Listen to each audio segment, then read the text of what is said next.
We have some new information just coming into the KSAT 12 newsroom. Another scooter company is heading out of San Antonio. Lime Scooters sending out an email to its users saying the company has made the decision to end operations here in the Alamo City. Now, this is the image that pops up for some users when they try to open the app. Lime was one of just 3 companies just awarded an exclusive contract with the city to operate a limited number of scooters here in San Antonio starting Sunday. A spokesperson for Center City Development Operations, which oversees the scooter contracts, said the department had also just learned of Lime pulling out today. She said they are still gathering information. Now, this is a developing story we're going to be following throughout the day. Now to the latest involving that plane crash in Iran. CNN now reporting that the U.S. is increasingly believing that Iran mistakenly shot down a Ukrainian airliner on Wednesday. CNN citing multiple U.S. officials on this. So the working theory is based on continued analysis of data from satellites, radar, and electronics collected routinely by our military and our national intelligence. The flight crashed just hours after Iranian strikes on U.S. forces in Iraq. Iran's civil aviation organization had said they would not hand over the flight data recorders to Boeing or to the United States after they were found on Wednesday. Meantime, President Trump signaling there will be no new military strikes following a counterattack in Iran. But he's announcing new economic sanctions. All of this comes as Congress takes up an important vote today, possibly limiting the president's war powers. The vice president says the U.S. military is prepared, saying Iran still poses a very real threat. ABC's Rachel Moore has more from Washington. This morning, the tension between the U.S. and Iran easing as the fallout ripples throughout Washington. Vice President Mike Pence defending the president's order to kill Iran's top commander, Qasem Soleimani, in an interview with ABC's George Stephanopoulos. In the last 6 months, in the wake of President Trump's maximum pressure campaign, we've seen a rise of violence, all being driven by Soleimani. 2 of our drones shot down. An American service member killed. But the White House has not released any evidence to the public that Soleimani presented an imminent threat.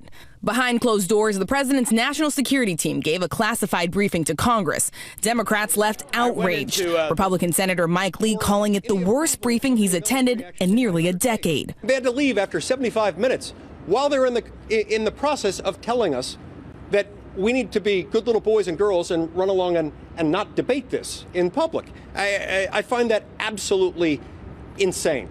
The House now preparing to vote on a resolution to limit the president's power to act against Iran and make it clear he needs congressional approval if he wants to go to war. The president tweeting he hopes all House Republicans will vote against it. This as newly released satellite images revealed the scale of damage from the 16 missiles Iran launched at the 2 bases where American troops are stationed. An early warning system allowed American troops to move into bunkers before the attack. No casualties for U.S. or coalition forces, but overnight a small rocket attack near the U.S. Embassy in Baghdad. A spokesperson for the coalition saying there was no casualties or damage to facilities there. President Trump insists the Iranian regime appears to be standing down, announcing new economic sanctions, but no additional military action. And Iran has warned the United States to pull all American troops from the region, threatening more retaliation. Well, Vice President Mike Pence says the Trump administration has no plans to change the presence of U.S. military. Rachel Scott, ABC News, Washington. Back here at home, future politicians, delegates, or global leaders. That's the goals for some of the students taking part in the Model UN United Nations in San Antonio. The organization hosting several hundred students from across North America today and tomorrow at Trinity University for a conference aimed at discussing global issues. KSAT 12's Sarah Costa spoke to some of the students about the tensions between Iran and the United States, one of the pressing topics at today's event. It is a historical crisis. Maya Mackey, a junior at the International School of Americas, has researched the pressing conflict in the Middle East. She says people listening and having open-minded conversations are more important than ever. A lot of the issues that we're seeing today is really because there's a disconnect and there's an unwillingness to engage in a conversation. And I think that conversation needs to happen, which is why MUNSA and MUN is so important. That's the goal of the 24th MUNSA Model United Nations San Antonio. The event hosted by NEISD's International School of Americas at Trinity University. 1,000 students across San Antonio, Texas, the U.S., and even Mexico are going to be gathering right here at Trinity University over the next 2 days to delegate and debate global issues. Each student from every school represents a different country. Over the next 2 days, those delegates will be meeting new delegates to hear about world issues. It is their responsibility to fully represent that country, not their personal views, but the views of the country, and then work with all the other country delegates in their room to form a solution. At the opening of the event, students were addressed by the keynote speaker, Dr. Susan Siovoshi. She's a professor of international affairs at Trinity, who spoke to students to give them insight into the situation in Iran. This is a really big tool that we can use towards fighting ignorance in regards to situations in the Middle East and anywhere in the world. Sarah Costa, KSAT 12 News. Also new at noon, the Atascosa County Sheriff taking to Facebook to make a plea. He wants people to help stop a man convicted in connection with a deadly ambush from getting out of prison on parole.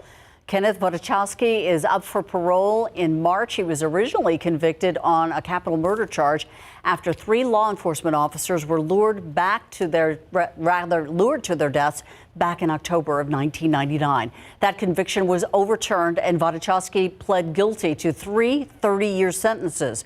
Well, now Sheriff David Soward is asking for the public to sign parole protest letters and then mail them to the Texas Parole Board.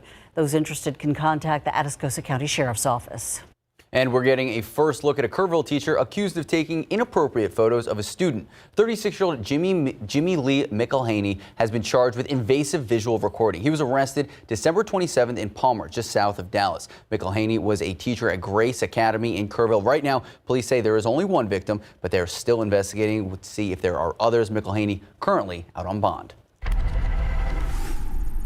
Well, homelessness is a noticeable problem here in San Antonio. We addressed it with our special In the Shadows. And on our new series, Leading Essay, it was a topic many of you, the viewers, wanted to talk to the mayor about. So we asked Mayor Ron Nirenberg about the current issue and what's next. The mayor says that what's happened over the last 5, 6, 7 years is that we've seen the homeless population stagnate. The city's population is going up, but the homeless population is not going up with it. What's happening is that it's spreading and becoming more apparent. But the mayor assures us that there are plans in place to address the problems, and it's a much different strategy than we've seen in Austin.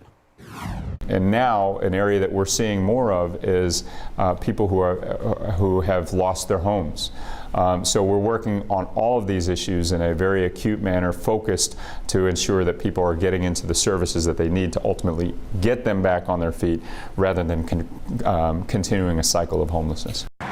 Homelessness is just one of the many topics discussed in this week's Leading Essay. Sunday morning at 8, we are discussing the mayor's vision for the future of the Alamo City, crime rates, what's next, and innovative forms of transportation, and how you can have your voice heard in the 2020 ballot. After that, you'll be able to watch the entire interview on KSAT.com and on our KSAT streaming app. We're learning more about a man shot and killed earlier this week on the Northwest Side. The Bexar County Medical Examiner says he is 30-year-old Anthony Sanks, who died on Tuesday. It happened at an apartment building in the 8800 block of Cinnamon Creek that's near the medical center. Officers found Sanks with multiple gunshot wounds, and he died at the scene. Police, though, are still looking for a motive.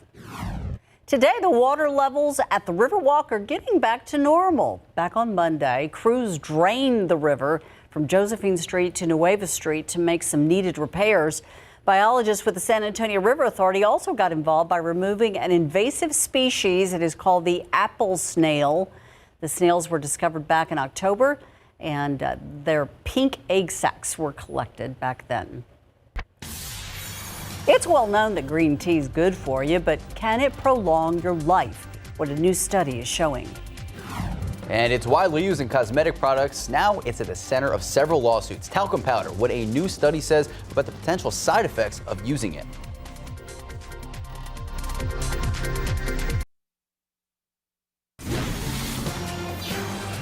There are thousands of lawsuits looming in courts all across the country. They are against companies accused of failing to warn consumers about the health concerns related to talcum powder. But a new study alleges that there is no significant link between the powder and cancer. Eric Hernandez has more in your health headlines. It's widely used in cosmetic products like baby powder and adult body and facial powders. But talcum powder has come under fire recently in high-profile court cases with concerns that women who use talc-based powder around their genital areas may be at risk for ovarian cancer. A new study suggests no statistically significant link, but researchers say questions remain. The study, one of the largest on this topic to date, was published in the Journal of the American Medical Association. Out of more than 250,000 women studied, a little more than 2,100 developed ovarian cancer. The researchers found 61 cases of ovarian cancer per 100,000 people who had used the powder, versus 55 ovarian cancer cases and that same amount of people who had never used the powder. But researchers admit the study may have been underpowered to identify a small increase in risk, in part because there weren't many cases of ovarian cancer among the women studied. Erica Hernandez, KSAT 12 News. The American Cancer Society suggests talc's relation to cancer is actually less clear, and findings have been mixed. The organization suggests people concerned may want to avoid or maybe limit their use until more research is done. Well, if you opted for tea this morning instead of coffee, you may have made the right choice. Researchers in China say green tea drinkers may live longer. Specifically, people who drink tea at least 3 times a week live more than a year longer once they hit 50 years old. They are also more than 20% less likely to die from heart disease or from strokes. Now, the heart benefits and the health benefits of green tea seem to be more pronounced in men than in women. Researchers did not find any benefit associated with drinking black tea, and herbal teas were simply not studied. They also warn the correlation does not prove green tea is not the only key to better health. So there you have it, Ursula. A big tea person? I'm a big tea person, but not a green tea person. I like my black tea. What about you, Justin? What are you thinking? He's thinking Monster energy drinks. Yeah, there's that. There is that. Not good for you. Coffee, that's for sure. Tea's a good thing. So maybe I'll switch over to green tea. I usually just drink the regular old good iced tea. Aquifer is down 0.2 of a foot to 670.7. We need some rain. There is some in the forecast, as we've been talking about. Mountain Cedar jumped back up today. It's up to 14,580. Not what we wanted. Hopefully it goes down tomorrow. Mold is moderate. We're going to talk about some of those rain chances, maybe some thunderstorms coming up tomorrow.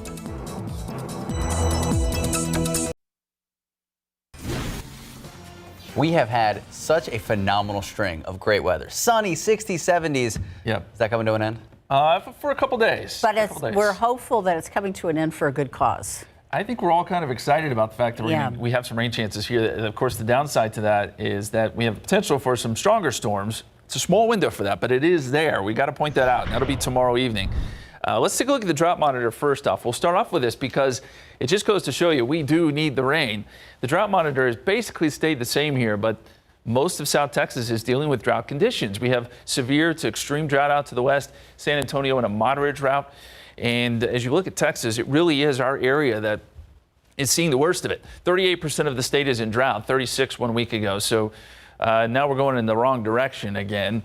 And some rain would really help the cause. Doppler radar shows we've got some light returns out there. Nothing that is amounting to much, but you'll find some of those what we call streamer showers that kind of line up right there in a line. We're going to see some of those across our far eastern counties. Victoria's getting a little bit of rain. We're not seeing that here in San Antonio. Just cloudy to mostly cloudy. A little closer look at some of that activity. Hallettsville, you may see some of those showers here next couple of hours. Zooming out, you can see the big picture here, and you can almost detect where our storm system is moving now into the plains. We've got a lot of clouds out ahead of it and some of those light showers. The frontal boundary is actually up here across the Texas Panhandle. Right now, it's not generating any rain because it doesn't have a whole lot of moisture to work with. But once it gets down here, it will. And the ingredients are there to where we can get some of these stronger storms going, I think, again, tomorrow night. Here's the time lapse. A lot of cloud cover. We've seen a few peaks of sun here and there. At least here at the station, we've seen a few peaks of sun. 72 degrees. Dew point is at 60. We've got a south-southeasterly wind at about 13 miles per hour. You see all the cloud cover there. But there are some breaks down to the south. Places like Pleasanton seeing a little bit of sun. You're going to find some warmer temperatures there. 76 in Kennedy, 73 Gonzales. A little closer look here at Barrett County, 72 at Port SA, 70 down there at Stinson. And dew points are really high. It's sticky, it's humid, and that's not going to change tonight.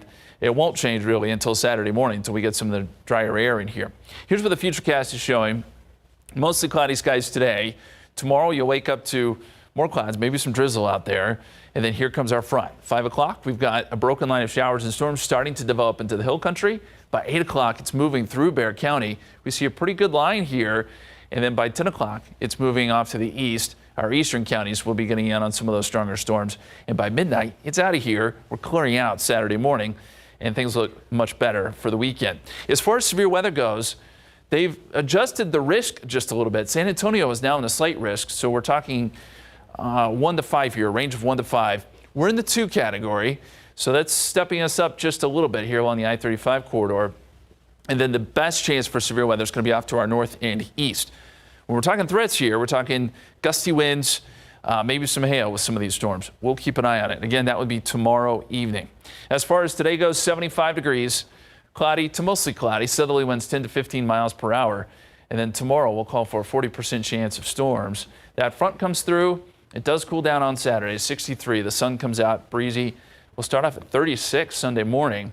Some more clouds on Sunday. And next week looks kind of spring-like in the sense that we're going to have more moisture in place, maybe some more chances for some showers and warm temperatures. But tomorrow will be the day to watch, and we'll definitely keep you posted. Keep our fingers crossed, too. Thank you. Yes. Thank you, Justin. Big question for you.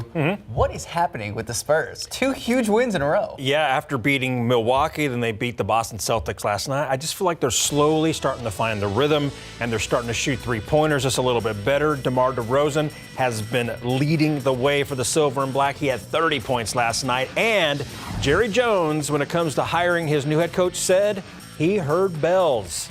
Coming up.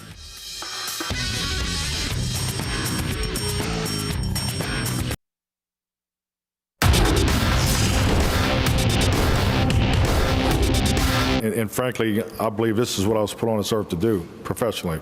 I'm a football coach, and I am working at the most iconic franchise in all of professional sports, and it doesn't get any better than that.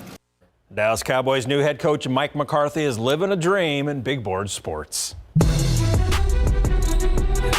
We start in the NBA. Kemba Walker and the Boston Celtics hosting the Spurs last night. We're picking up late in the second quarter. Spurs up 17. DeMar DeRozan gets the handoff, drills the jumper. Brad Stevens not happy. Spurs up by 18 at halftime. The largest halftime deficit of the season for Boston. Third quarter tight game. LaMarcus Aldridge gives up the ball, sets a hard screen, and Walker, no foul is called. Walker is furious. He gets one technical, then another for saying bad words, and is ejected from the game. Brad Stevens extremely upset. He was also given a technical foul. An upset fan even threw a beer on the court, flying over the Spurs bench, just missing the players. We'll have more on that in just a minute. Less than 15 seconds left in the third quarter. Spurs up 16. Patty Mills to DeRozan. DeRozan lays it in under the basket and one. Spurs go on to win 129-114. DeRozan, 30 points, 6 rebounds, and 4 assists.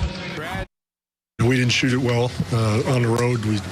I'm not sure, 33% from 3. So if you don't shoot it well these days, especially from 3 and on the road, something else has to go well. So I thought we guarded them pretty well, kept them out of the paint like we hoped we would. 8th place Spurs will play at the 9th place Memphis Grizzlies Friday night at 7. Now, after Kemba Walker was ejected, some angry fan tossed beer on the court, just missing the Spurs bench. The bottle or cup landed in front of the Spurs and it rolled onto the court. No one was struck. The team said the fan was identified and arrested. Here's what Boston head coach Brad Stevens said after the game, quote, "I'm sure the Celtics have already addressed this as an organization, but if not, I apologize to the Spurs for what happened out of the stands. I told Pop after the game, I'm really sorry that they had to experience that. I hope that person's not allowed in an NBA arena again," end quote. Pro football coverage, powered by Davis Law Firm. Mike McCarthy is now the 9th head coach of the Dallas Cowboys. He was officially introduced yesterday. The former Green Bay Packers head coach is thrilled Jerry Jones picked him up. Thank goodness for Mike. Jerry heard bells. My sister explained to my dad one time when she was explaining why she wanted to divorce. And Dad loved her husband, and he said, "What's gotten into you?" And she said, "I don't hear bells." He said, "Bells? Bells? I hadn't heard bells for the last 30 years. What's that got to do with it?" Well, the bottom line is that's a dad trying to advise his daughter on the right move. The bottom line is I heard bells. I love that man's stories. They are so entertaining. You heard bells. You did? Playoffs. I can feel it now. And that's going to be something we'll be talking about every time. Oh, every coaching change. Yep. All right. Well, new today at 5, R22, the AC refrigerant, is no longer being produced or imported to the United States because it is bad for the environment. What that means for your old air conditioners and your wallet today at 5 after Entertainment Tonight.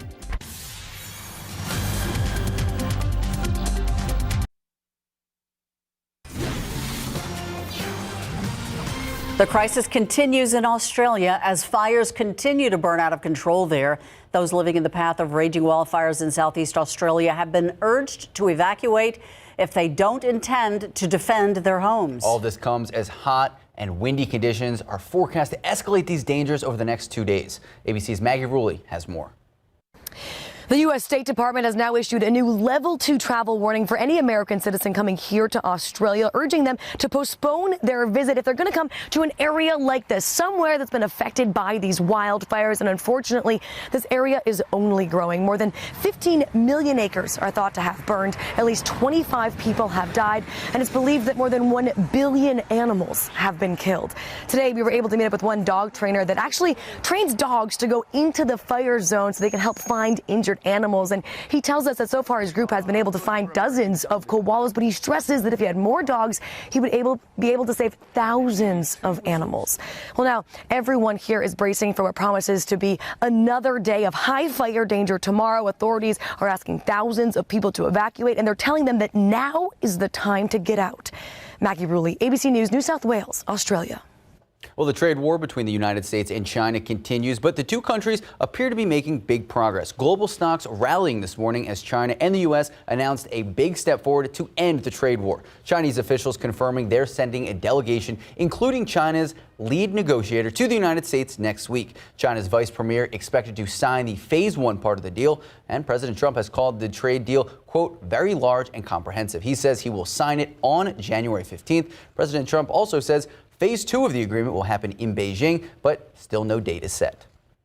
A federal appeals court has ruled that the Trump administration can pull $3.6 billion from the military budget to fund a border wall. In September, the Secretary of Defense authorized diverting construction funds from the Defense Department and use it for 11 wall projects on the southern border with Mexico. But last month, a lower court blocked the move. The administration appealed, and now in a 2-1 ruling, the Fifth Circuit Court of Appeals reversed the ruling. This decision marking a victory for the president, but opponents still plan to keep the case going. And with the presidential election on the horizon, Facebook makes a big decision about political ads. The company has decided it will not limit how political ads are targeted to specific groups or specific people. Now, it also will not ban political ads, and it still won't fact check them as well, even though the social media company has faced pressure to do so. Facebook will, however, give users more control so they can see fewer political ads in their feeds. It is also making it easier to search for ads in its ad library, where it saves ads for 7 years. Supreme Court Justice Ruth Bader Ginsburg says she is now cancer-free. Ginsburg has battled that disease 4 times. Her most recent scare was when she was treated for a malignant tumor in her pancreas in August. Before that, she dealt with lung cancer, colon cancer, and another bout with pancreatic cancer. The 86-year-old says that she will stay on the Supreme Court as long as she is healthy and mentally agile. And Prince Harry and Meghan Markle delivering a huge surprise yesterday. The pair announcing they plan to step back as senior members of Britain's royal family. ABC's Julia McFarlane reports from London. A late-night bombshell from the Duke and Duchess of Sussex, announcing new plans to shake up their royal roles. A statement on their Instagram coinciding with the launch of their new website reads, "We intend to step back as senior members of the royal family and work to become financially independent while continuing to fully support Her Majesty the Queen. We now plan to balance our time between the United Kingdom and North America." That resulted in a sharp and curt response from the Queen. "We understand their desire to take a different approach, but these are complicated issues that will take time to work through." What Harry and Meghan described for their new way of life in their statement has not been done before. While some royals, like the Queen's grandchildren Zara and Peter Phillips, opted entirely out, Harry and Meghan describe a mixed arrangement, continuing to work for the Queen, but having their own jobs and income. They are basically saying they're going to become part-time royals, that they're going to be trying to work towards making their own money. That always traditionally has been very difficult for members of the royal family to do. While recent headlines of Harry and Meghan's lavish holidays and jet-setting lifestyle have reflected some public irritation, some of the coverage has had darker undertones. When she first came on the scene, Meghan faced racially charged headlines, like this one from the Daily Mail, which says Harry's girl is almost straight out of Compton. The couple have made no secret of their struggles in dealing with the British tabloids. The British media this morning responding with short shrift, all front pages emblazoned with headlines, many focused on reports Harry and Meghan did not inform other royals of their announcement. They didn't even tell the Queen. The process of splitting from the royal family is complicated, and if, as they say, they want to retain some aspects of still being royal, they may find they don't quite get all that they want. Julia McFarlane, ABC News, London. We're keeping an eye on your weather for you because things are changing. It's warmer out there than it was yesterday and certainly more cloudy, and we're hoping more rainy in just a few hours. Yeah, maybe not today, but tomorrow, Ursula, we will see the potential for some thunderstorms. And you'll notice it's warm, it's humid outside, feels more like spring. Well, we're going to see some spring-like weather tomorrow in the sense that some of these thunderstorms could be on the stronger side. Outside right now, we don't have much going on the radar. Things are fairly quiet. We've got a couple showers to deal with, but mainly that is off to the east, and we should not see much today. As we zoom out here on the visible satellite, you can see a lot of cloud cover. There are some breaks as you get down I-35 towards Pleasanton and down towards Cotulla. We're seeing some sun, and it's possible you can see a few peaks of sun here in San Antonio through the afternoon hours, which will only push temperatures up. They're already pretty warm. 72 degrees here in town right now. 74 Pleasanton, 71 Hondo, 64 currently in Kerrville. And as we look at the bigger picture here, cooler in the Panhandle because there is a front there. This is the front that will kick up the activity tomorrow. So we still got to wait on it to get here, and it's scheduled for tomorrow evening. In the meantime, 75 degrees today. Cloudy to mostly cloudy. A few breaks certainly this evening. 73 by 6 o'clock, down to 70 by 8 o'clock. It doesn't cool down much, but we will see a cooler weekend behind this system. We're going to talk more about the timing, that threat for severe weather. That's coming up here in just a few minutes. Guys. Thanks, Justin. It should come as no surprise that studies show teens growing up in poverty are more likely to have behavioral issues and to struggle in school. But new research shows a family's home life may be the answer. KSAT 12's producer Jared Hoeing has the details. Overcrowding, disorganization, and chaos often accompany financial strain and can have negative effects on your kids. Researchers from Temple University interviewed 115 teens and their caregivers from a low-income inner-city neighborhood. They found the teens who lived in a home with high levels of organization and consistency were less negatively affected by financial strain. They also found family routines were predictive of reduced problem behavior and improved school achievement. Families with greater financial hardships particularly benefited from routines. The study suggests family routines can buffer teens against the negative impacts of the chaos, unpredictability, and stress associated with financial hardship. Parents can try a variety of things. For example, try to eat dinner together, have a regular bedtime on the weekends and weeknights, have a dedicated space and time to do homework, and have consistent enforcement of rules. These can provide kids with a sense of stability and predictability in the home. That was producer Jared Hoeing reporting. High-tech toys on full display at the Consumer Electronics Show, including a prosthetic hand that can be used with your mind when it's expected to hit the market.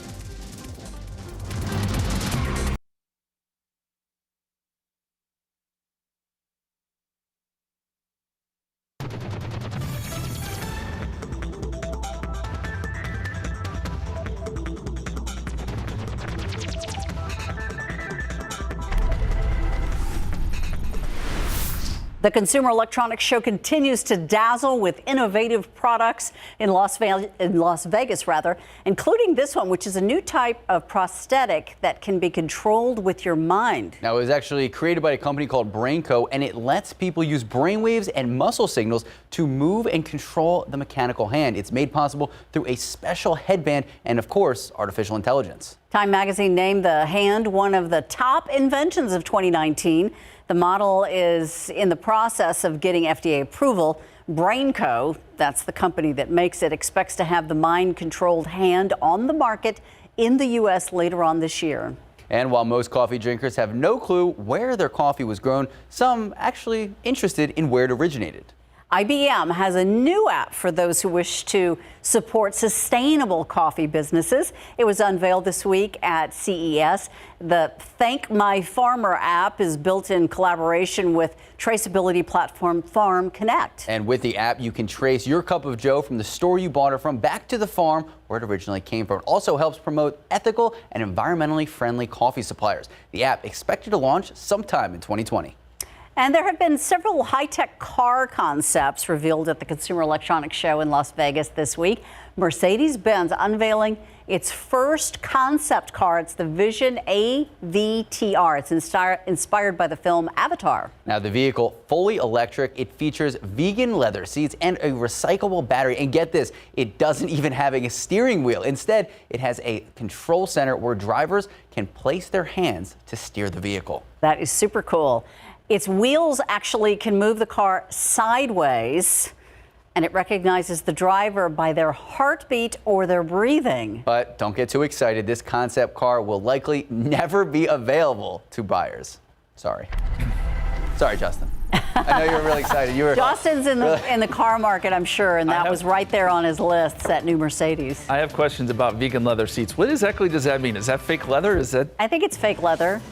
Right? And we talked about breathing and heartbeat detection in vehicles, and you're stuck on the vegan seat? That threw me for a second. It's plastic. Listen, it's machines are taking over the world. That's what it feels like. Plastic seats, okay. 72 degrees so far today, 63 the low this morning. Averages are 62 and 40, records are 84 and 12. No rainfall yet. We're hoping for some, though, tomorrow. That forecast is coming up.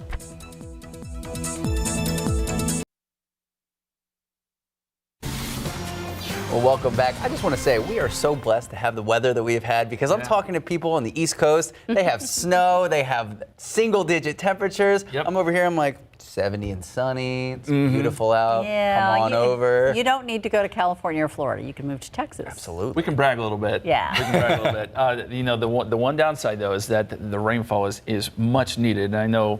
And the Mountain Cedar people are looking forward to that. So there's that. I mean, it's all interconnected, right? Yeah. So the rain would help wash some of that mountain cedar out. And we're also watching the aquifer. It is down a little bit. Look, we're still in good shape here. We got a good surplus built up last fall, but it has fallen off slightly. We're down to 670.7. That's still good, but I show you this because we're headed in the wrong direction. This is not a great trend, and we're not in the season where you would expect the aquifer to drop off quite a bit. But when we do get there, we want to have a pretty nice surplus. So some rain would help us. And as we look at the Doppler radar, there's not much rain out there today. We've got some very light returns. We've got what we call some streamer showers off to our east, and really this is east of our viewing area. And I think most of it will probably stay east today, so we'll just deal with some clouds. It's not until tomorrow when our storm system moves in here that we'll have that better chance for rain. Right now, that frontal boundary is still up here across the Texas Panhandle. It's not producing any rain yet because there's no moisture out there yet for it to work with. But once it gets down here, it should tap into some of the moisture. We'll have some slightly better dynamics setting up tomorrow. And the hope is that we'll get some thunderstorms out of this. The problem is a few of them could be on the strong side, and we'll talk about that in just a second. There you see the cloudy skies at the airport, 72 degrees. Dew point is at 60, so it's very, very humid with south-southeasterly winds at about 13 miles per hour, and they have been a little bit gusty. The visible satellite picture shows quite a bit of cloud cover, but we are starting to see some clearing there in southern Bexar County. So we're going to see some peaks of sun today, and that will push the temperature up. Right now, we've got mid-70s. I wouldn't be surprised if we got some upper 70s on the map, even here in Bexar County. 68 degrees in Uvalde, 70 right now at Carrizo Springs, but 72 at the airport, 73 Stinson, 70 out there at Randolph, and down where they are seeing some sun, 75 right now in Pleasanton. Dew points are very high, into the low 60s in a lot of spots, even mid 60s across our eastern counties. So the humidity, dew points, they are increasing out ahead of this storm system. So here's how it times out. By 6 o'clock today, we're still dealing with mostly cloudy conditions. Tomorrow morning, I think we could see some drizzle, maybe a couple light showers. But the significant rain will show up around 5 o'clock tomorrow. We'll start to see a broken line of showers and storms developing in the hill country. That works its way east. By 8 o'clock, we're seeing that broken line probably passing through Bexar County. And then by 10 o'clock, moving into our eastern counties and out of here by midnight. It'll move pretty quick, so the rainfall amounts are going to be great. but we could see some decent downpours, lightning, thunder, of course, and then the threat for some stronger storms with this. As far as the severe potential goes, it has been altered a little bit in the sense that Storm Prediction Center has moved this west ever so slightly. So now San Antonio is in the slight risk. On a scale of 1 to 5, we're at about a 2.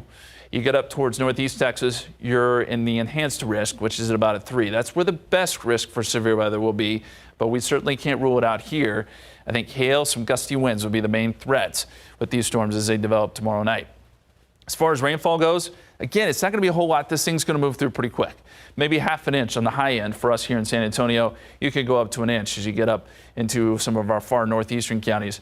And then west of San Antonio, numbers are going to be pretty low, I think, probably a tenth of an inch or less. 75 degrees today, mostly cloudy to cloudy. Southerly winds 10 to 15 miles per hour. And then tomorrow, 78, 40% chance of rain. It does get cooler behind the front, 63 on Saturday and breezy, 64 Sunday. We will see an increase in cloud cover. And next week looks cloudy, or mostly cloudy at least, with some more chances of rain down the line. All right. Thank you, Justin. All right. Big updates in the weather, big updates in sports. The Cowboys have a new head coach, KSAT 12 Sports, in Frisco. They got to hear from him. Very exciting. Mike McCarthy leading the Cowboys this year. And of course, Texans, they have a playoff game this weekend. JJ Watt is back. We have the highlights and we have the preview. Pro football coverage, powered by Davis Law Firm. Dallas Cowboys getting the formalities out of the way as they officially introduced Mike McCarthy as the new head coach of the football team. He replaces Jason Garrett, who did not have his contract renewed, and now a new era begins in Cowboys history. Here's McCarthy talking about his meeting with the Joneses. I do need to tell a story about Saturday night when I was here on the interview. And here I am sitting across the table, Steven, Jerry Jones, Jerry Jr., Will McClay, Todd Williams, and Jerry's telling a story about the purchase of the Dallas Cowboys. And at the end of the story, he leans over to me and he grabs me by the forearm and reaches out to shake my hand. He says, "And you need to be the coach of the Dallas Cowboys." So I jumped up and hugged him, but and I'll stop right there. We had a hell of a time. Just say that. But no, that's a moment. That's a moment, and that's a story I'll be telling the rest of my life. While the Dallas Cowboys have opened a new era, the Houston Texans are hoping to take the next step in their NFL playoff history, and that's make it to the AFC title game. But in order to do that, they'll have to beat the Chiefs in Kansas City Sunday afternoon, where the Texans are 9.5-point underdogs despite beating the Chiefs in Kansas City 31-24 back in October. But we have seen how J.J. Watt's return sparked the 22-19 overtime comeback win against the Buffalo Bills. Anytime up front, you get a guy like JJ back, I think that obviously benefits everybody. I think that, relative to, JJ and his incredible ability, he draws a lot of attention. So a lot of times, whoever you are, whether it's Whitney or DJ Reader or whoever it is, all of those guys are really good players. And if you're one-on-one, it's hard. It's hard for an offensive lineman to be one-on-one with those guys. Former Baylor head football coach Matt Rule is the new head coach of the Carolina Panthers. Under Rule's watch, he was able to take the Bears out of a sexual assault scandal that led to the firing of Baylor's president, athletic director, and head coach, leaving them with 11 losses the following season, and now 2 years later to 11 wins. His move to the NFL was inspired by his son. When my son came downstairs and he said, "Are we going to Carolina?" I said, "No," and he stormed, this is a true story, and stormed out of the house. He said, "You had one job." Like he wanted to be here. So, I just think when you find something that's right, it's right. Now the question is, who will replace Rule at Baylor after the Panthers paid a $6 million buyout, according to the Dallas Morning News. Bears top assistant Joey McGuire is one of the names being mentioned. Auburn basketball players were left gasping last night, and here's the reason why. Isaac Okoro just stuns everyone with a monster throwdown. His teammates, home crowd, could not believe it. If you like slam dunks, that one's for you. The true freshman led the Tigers with 23 points to help number 5 Auburn beat Vanderbilt 83-79 and to remain undefeated. That is some serious jam right there. So here's the thing. When we talk about jams, obviously 2 points is 2 points. Yes. But to get the crowd into it and the teammates off the bench, it plays such a factor. It does. Looks like he covered like 10 yards in the air. Athletic young man right there. All right. Thank you, Larry. You got it. Time now to head over to SA Live in Market Square. Struggling at this time of day. it's That midday kind of slump, and I'm really hoping that this Mighty Mango Naked Juice. Hold on. Stand up. If it's energy you're looking for, look, this may look healthy. There's a ton of sugar in that. Might give you this over-caffeinated drink. Let me get you hydrated, because that is key, but you're drinking the wrong stuff if you want energy. Dr. Bryce Wilder knows what he's talking about. This is an electrolyte thing you can make at home. It's water, blackstrap molasses, a little Himalayan rock salt, and a half squeeze of lime. Your batteries. You want to charge those batteries? You got to keep the electrolytes going. I know it's funky, right? It's funky, but it works. That's not bad with the molasses and the salt in there. All right, he's got some great ideas coming up for more ways to boost your energy, because sometimes we do need it, don't we? Right, especially in the middle of the day. Yes, indeed. All right, and how Your house about? might need a little bit of a boost too sometimes. No, we're going to check out some more healthy ways to kind of add some nutrition in your life. We're going to check out squeezers and introduce you to the folks that run the place and their passion about kind of helping folks stay healthy. And if you need to kind of spruce things up around the house a little bit, it is cheap, but it's going to be chic. Yeah, spruce up your space with simple changes that will add a wow factor to your home that saves you money while adding value. Plus, we're going to be swapping out some things because we want to be a little bit more nutritious here. A great way to do a margarita, just a little bit of tequila, water, and some stevia, and a little bit, as I mess this around here, plus some orange extract. And that's your tequila. That's your swap out. Coming up on SA Live. Cheers.